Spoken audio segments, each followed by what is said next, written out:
Hey guys, so just wanted to record this video. As the title suggests, how I managed to generate $5 million in sales without necessarily working any harder. And I feel this is the video that I wish I had seen when I was first starting out in the world of, making money. And the topic that I'm going to kind of dive into, I feel is probably one of the most underestimated and overlooked aspects of actually making money and achieving a certain level of success. So yeah, without further ado, let's dive in. So, if you're an entrepreneur, a media buyer, a sales professional who feels like they've hit a glass ceiling in their income, and no matter how hard you work, sleepless nights, the sacrifices, the endless new strategies that just haven't seemed to have paid off, you're not alone. You know, at the start of my sales career, I thought I had a skill issue. And, really that first year of selling, the constant rejection was really starting to get me down, for being completely honest. And that sense of self doubt had really crept in. And, it was slowly starting to eat away at my self confidence, you could say. And initially, I blamed the product. The first thing I ever sold when I was starting out was the depth of winter in Ireland, and I was selling electricity door to door. And the product wasn't the best, so initially that's where I started to point the finger when I was you know a few weeks in and I hadn't made a sale necessarily. Okay, so yeah, I stuck that out for about a month. I managed to get one sale before I kind of jumped ship. And the next thing I sold was like an internet service provider to businesses, and this time was all over the phone, right? And the big issue I had here, I worked here for 6 months, was the lead quality, right? I would phone people up, and many times they would either be dead, like physically dead. The person would answer the phone, they'd be like, "Oh no, that person passed away," or it would just ring through to a dead dial tone, right? So naturally, there was a lot of talk around the team at the time about the lead quality, and it was a genuine issue, but I don't think it was the main issue as to why I wasn't achieving the level of success that I wanted to, and yeah. But it wasn't until I joined Google, where I was joining a winning team with the winning product and still struggling, that I realized that there was a bigger problem at play here, right? And that problem was me. And more specifically, in hindsight now looking back, it was my self image. And I didn't realize that at the time when I went on this journey of yeah, really building and developing my self image. And I can remember it quite clearly. It was coming to the end of the year. I was about 6 months into this role, and my sales performance, if I'm being completely honest, was average at best. And I think the general consensus was they're probably getting ready to fire me, right? Now, during those 2 weeks off over the holiday period, I picked up a copy of The Magic of Thinking Big. Okay. And there was one particular chapter called Sell Yourself to Yourself. Okay. And immediately after reading this chapter, the light bulb moment went off, you could say. Because all this time I had been so focused on all the external reasons as to why I wasn't succeeding, that my biggest problem was actually looking back at me in the mirror. And it was in that moment that I committed myself to myself to becoming the winning product through a process of reprogramming my self image. And as wacky as it sounds, as per the recommendation in the book, I wrote a sales script, but this time it wasn't about selling the product. It was about, like I said, selling myself to myself. Okay, it's the biggest sale you're ever going to close. And through the process of really creating this script, I then began to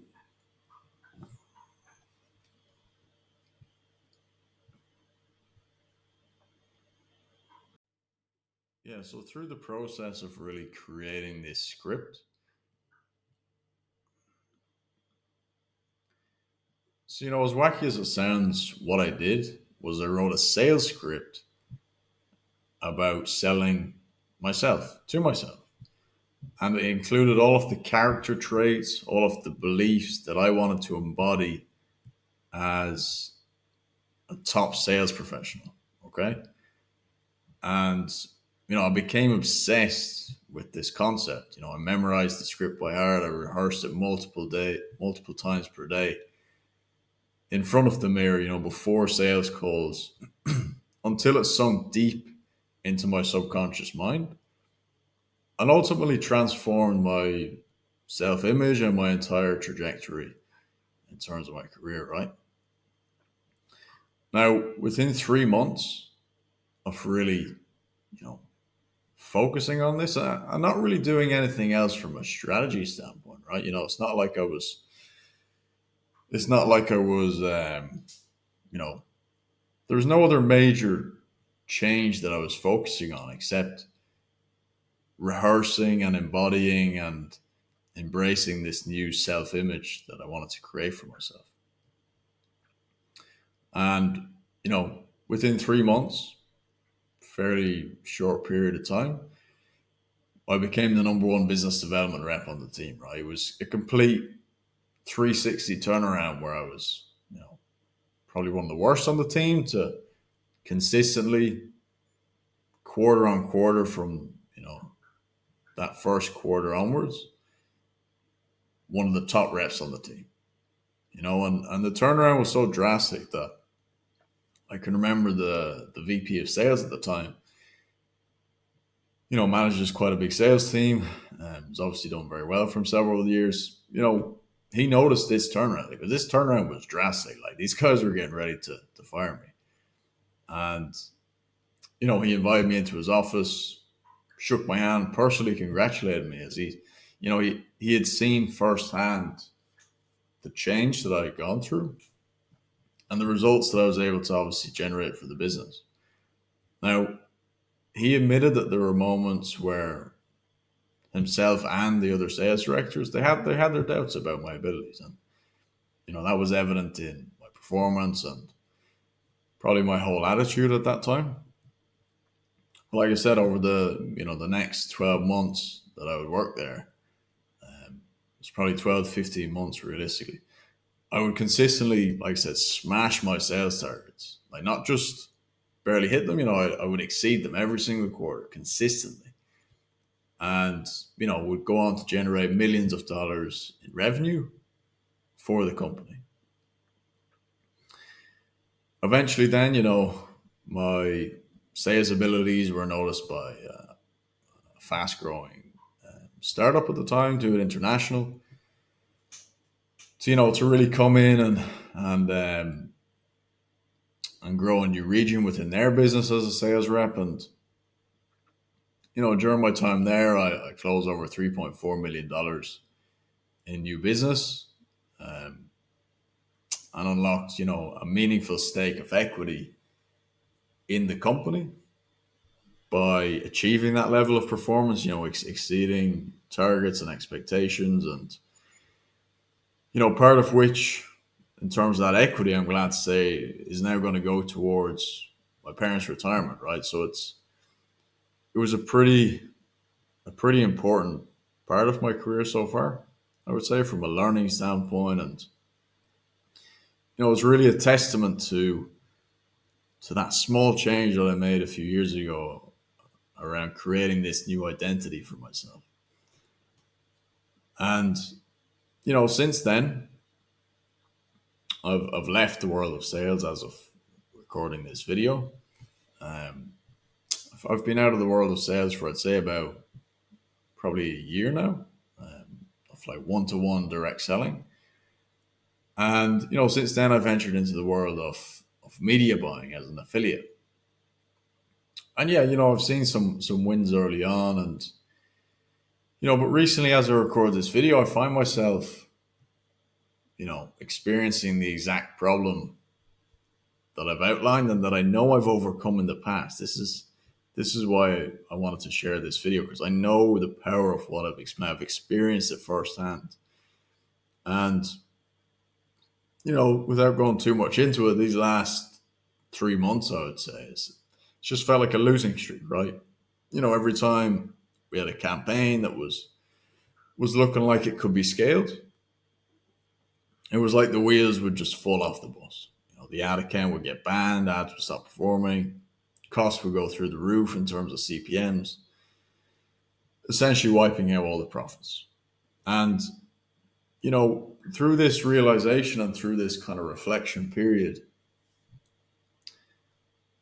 I know with absolute certainty that in order for me personally to break through this rut and hit my revenue goals as a media buyer, that the biggest lever that I can pull is to dedicate time every single day, reigniting that self-image and really building that self-image as a media buyer who, earns a certain level of income that I want to obviously earn for myself.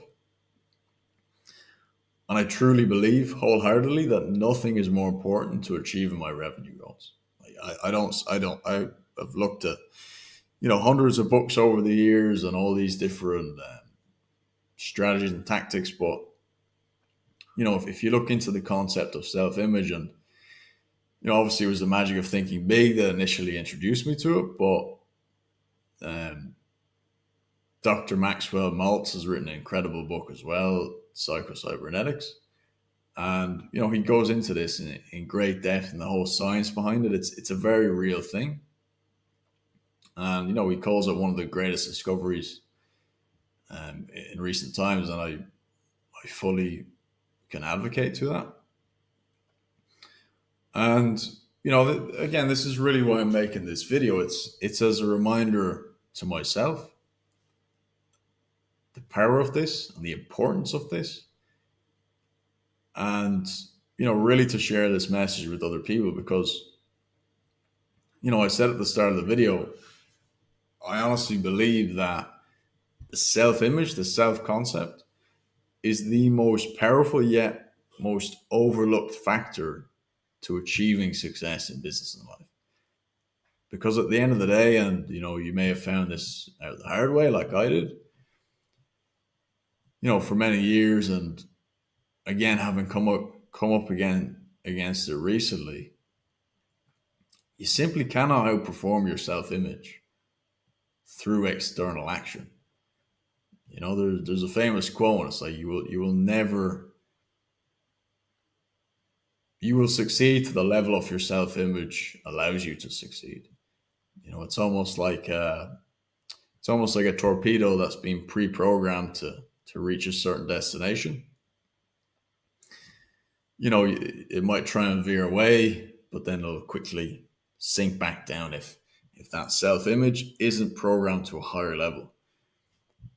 And again, you are the greatest variable. You are the product. You are the sale. You are the winning campaign, essentially. Or you need to become all these things in order to win in whatever you're doing. And Wes Watson has an incredible quote. It's like, it's not how, it's who. The best strategy in the world, in the hands of someone whose self-image is in conflict with that strategy, will never achieve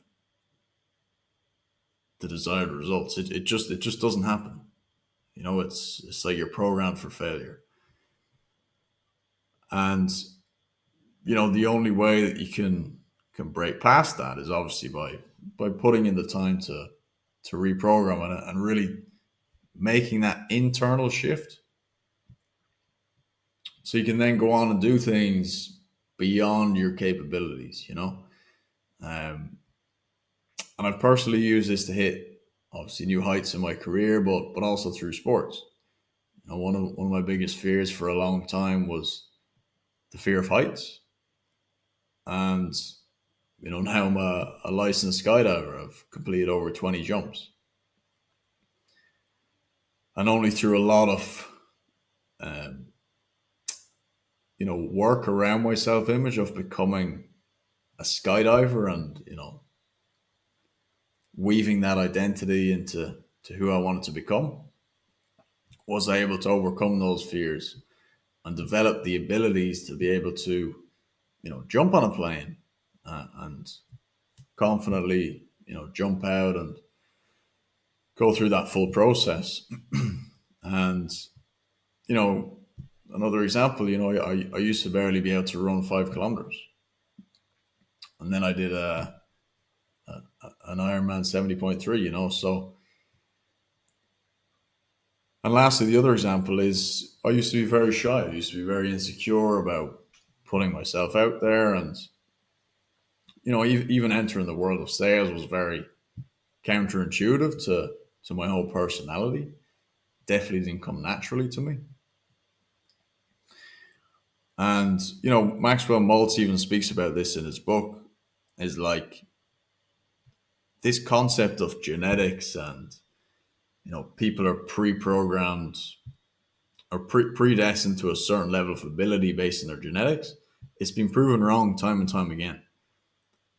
The likes of Walt Disney, who had a father who was a failed businessman, and there's countless examples of people who have gone on to achieve extraordinary things that had nothing to do with their genetic ability. And what it really came down to at the end of the day is their ability to harness the power of the self image to develop a new level of ability that completely just trumps all genetics. And this was the last example I wanted to give. Like I said, I used to be very reserved about putting myself out there. And now I have a podcast, on Spotify with over 28 episodes on there now, interviewing some of the world's, most extreme athletes, and some incredible entrepreneurs. And I say these things just to hammer home the fact that I would not have been able to do any of those things without reprogramming my self image. Okay. And that's really what I'm going to be going back to during this time of struggle in my own journey to break through to new levels. So yeah, so that's really it in a nutshell. In terms of the specifics, what I'll probably do is create a more in-depth video in terms of how you can actually um, develop a daily practice around developing your self-image. And I'll also probably include in that video how I'm personally using AI to you know make that entire process super easy. And yeah, that's really it in a nutshell. It's I don't want to blather on, but yeah, if you found this video helpful in any way, and you would like to learn more about really breaking past that glass ceiling through the power of self-image, I've created a school community called the Self-Image Wizard. And in there, I'm going to be sharing exclusive content, inviting guest speakers, and hosting private events. So it's currently free to join. I do plan to make it paid in the future. So if you want to get involved while it's still free, hit the link below, and I'll see you inside.